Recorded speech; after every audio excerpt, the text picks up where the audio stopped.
We're now being joined by Edward P. Joseph, who is a foreign policy and security expert. He's joining us live from Washington, D.C. Welcome to the show, Mr. Joseph.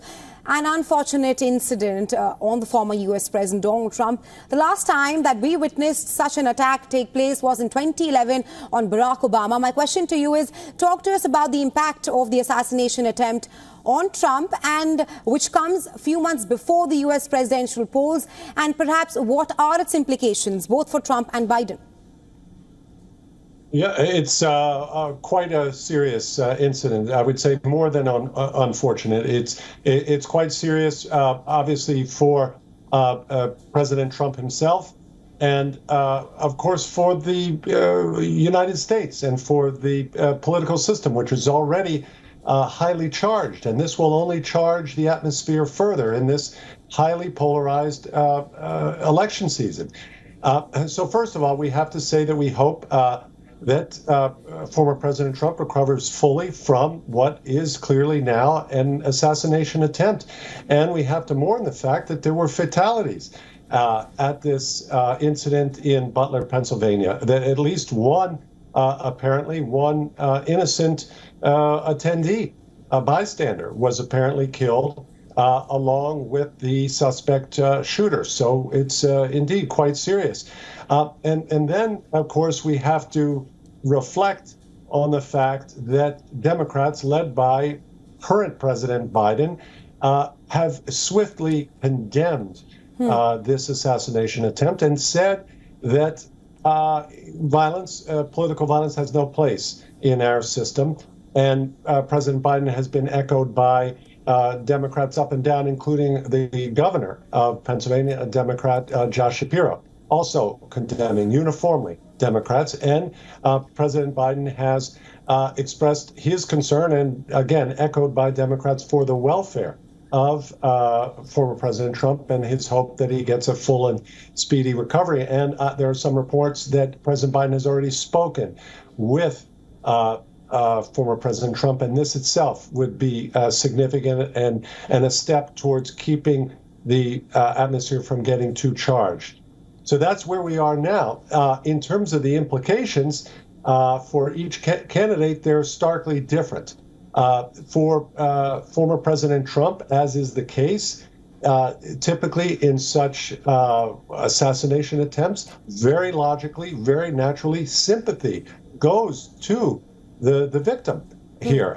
In this case, former President Trump, who was wounded. And his reaction, and this photograph, we see this image that will no doubt become iconic of a defiant former President Trump raising his fist as blood is streaming down his face from his ear. This will, of course, be widely circulated among his supporters, and will, even to those who do not support him, will have some impact, will show Donald Trump in a position here in a dramatic way, demonstrating his strength. And that image will no doubt have some impact. It may also have some impact on former President Trump's decision about who he picks as his vice president. We should remember about the timing. The timing of this could not be more dramatic, on the eve of the Republican convention, right, where Donald Trump has not revealed his who his vice presidential running mate will be. And this could have some impact on that. Trump may feel that he emerges from this looking extremely strong, and that can have some influence on how he makes his decision. And finally, and here we have a serious concern, because the reaction of followers of Trump to this assassination attempt are already disturbing. We see on social media that there are unsubstantiated claims, conspiracy claims about lapses in the Secret Service, and allegations about the so-called deep state being involved. There are even Republican members of Congress, at least one, who's made a direct allegation against President Biden for this assassination attempt. And these type of remarks, this type of conspiratorial thinking is extremely dangerous at a very tense and sensitive times. So we have to look for Biden and Trump to maintain a responsible atmosphere. And again, fortunately, we've seen that so far here. Please.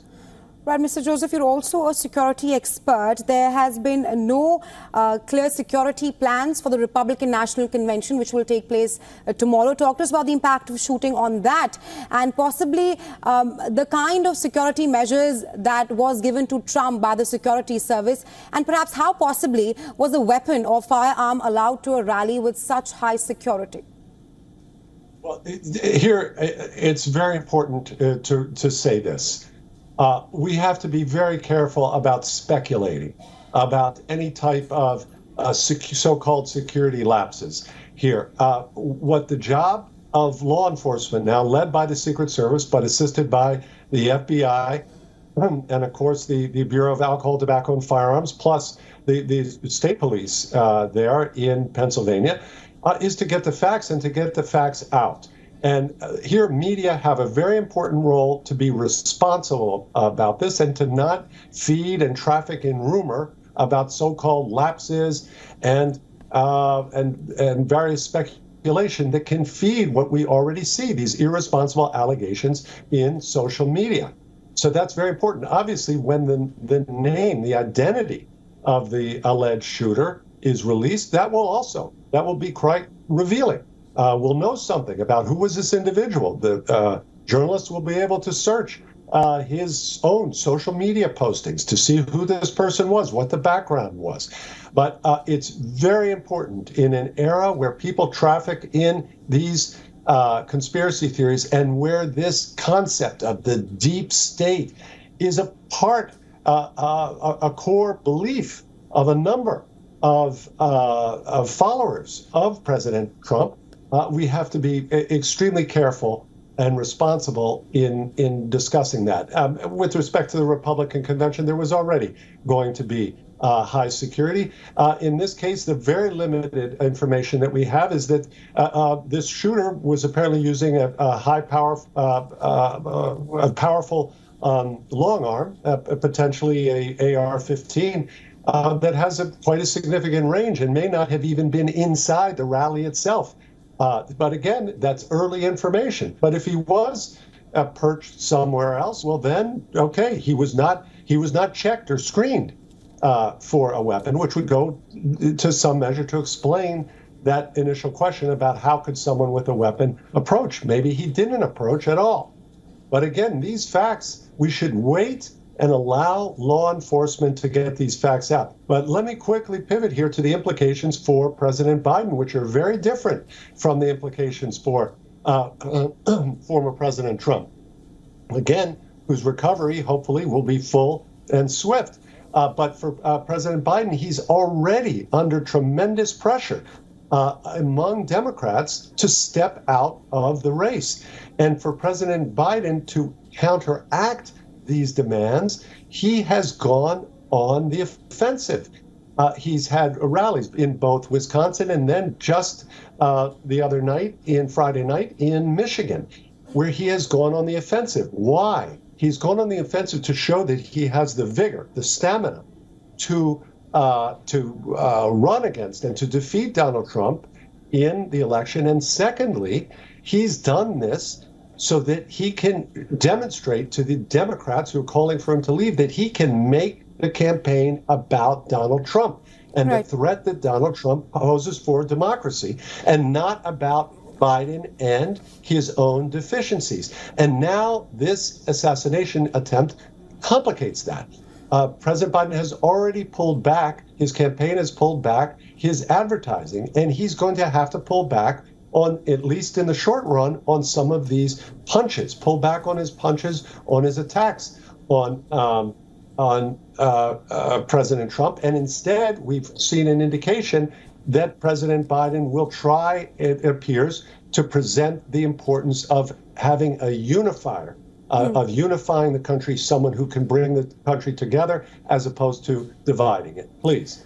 Right, Mr. Joseph, of course, US is in an election year, and earlier there were issues regarding Biden's age, and now we have witnessed that assassination attempt on Trump. But my next question to you is that talk to us a bit more on the Secret Service response here. The House Oversight Committee has called for Secret Service Director to appear for a hearing. What comes next in the investigation, and perhaps what is the idea behind summoning Secret Service by the Oversight Committee? Well, exactly. Now, this is precisely the point that I was getting at. The first question here is not to investigate the Secret Service. The first question here is for the Secret Service to investigate what has happened. That's what the immediate need here is. Law enforcement. And the investigation apparently is being led by the Secret Service, but the FBI and the Bureau of Alcohol, Tobacco, and Firearms, all of us, including the media, journalists, we're all waiting for the facts. What happened today? Where were these shots come from? Who shot them? Who was this suspect? What was his identity? Was he working? Was he alone? Did someone help him? These are the questions that we need to know now. Before there's some investigation of the Secret Service itself. That is completely premature, in my view. The emphasis has to be on getting the facts of this extremely serious attempt.